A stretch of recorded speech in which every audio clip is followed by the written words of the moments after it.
to connect with their branches, but also to adopt other branches so that we cover the whole country wall to wall in activizing our branches, and this is part of our renewal process.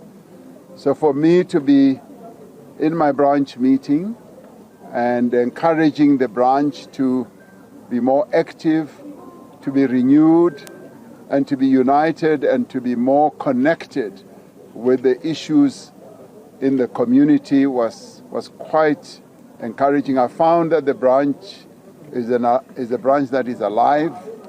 They have a program of action that covers a number of issues, and in our discussion we added a few other issues that they should cover. So I will be coming to my branch quite often, as I will be visiting one or two other branches in the country as we roll out our renewal program. And the other important part is the accountability framework that we adopted, where every leader will have to account for what they do in their own branches and branches that they will have adopted. And this is in an effort to reconnect the ANC with our communities and to make sure that we address the challenges and the problems that our communities are having to deal with. And this, in my view, is the best way of making sure that we are getting ready for the 2026 elections. But more than that, it is also about enhancing the ANC's leadership of society as we get time to listen to ordinary people in the community, as we get time to engage with them and also solve their problems. And where, for instance, the problem has to be solved by either the government at local, provincial or national level, where the ANC acts as a catalyst to make sure that those things that need to be addressed by any structure of government are attended to. So it's been a wonderful morning for me to spend time with my branch. Mr. President, can I ask you about the future? Sorry.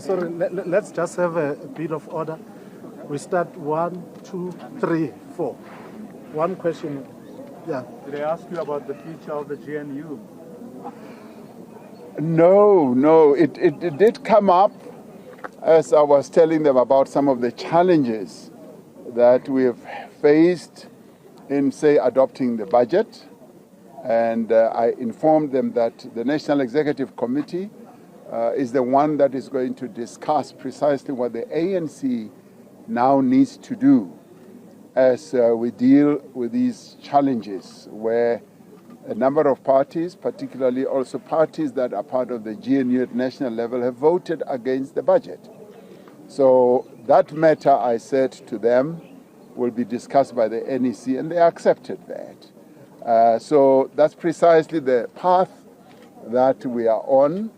The National Executive Committee will discuss the matter after the NWC will have discussed the matter, and I hope you don't get a leak in between that meeting and the meeting of the NEC. All right. Well, a number of business people have written a letter to both myself and John Steenhuisen, the leader of the Democratic Alliance. And I can say that business does not dictate what happens.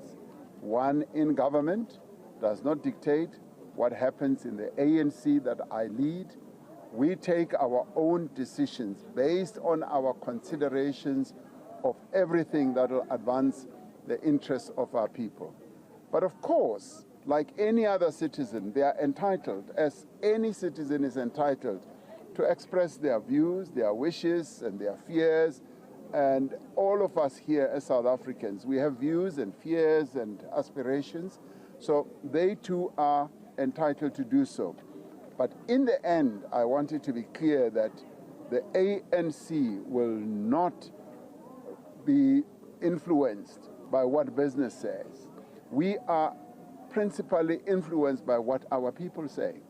And so we are not under pressure from business or whoever.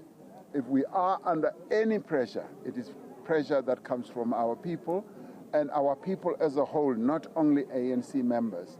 And the pressure that comes from our people is about poverty, it's about inequality and unemployment. And those are the issues that influence our decisions. And so therefore we have to heed what our people are saying.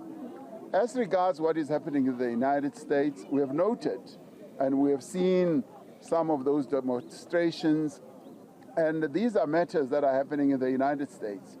And we will therefore not be opining on what happens in other countries, as we don't believe that it's correct for anybody to be opining on what happens in our own country, because we don't want to interfere in what is happening in other countries. They are a sovereign country, and they must deal with their own challenges as we deal with our own challenges.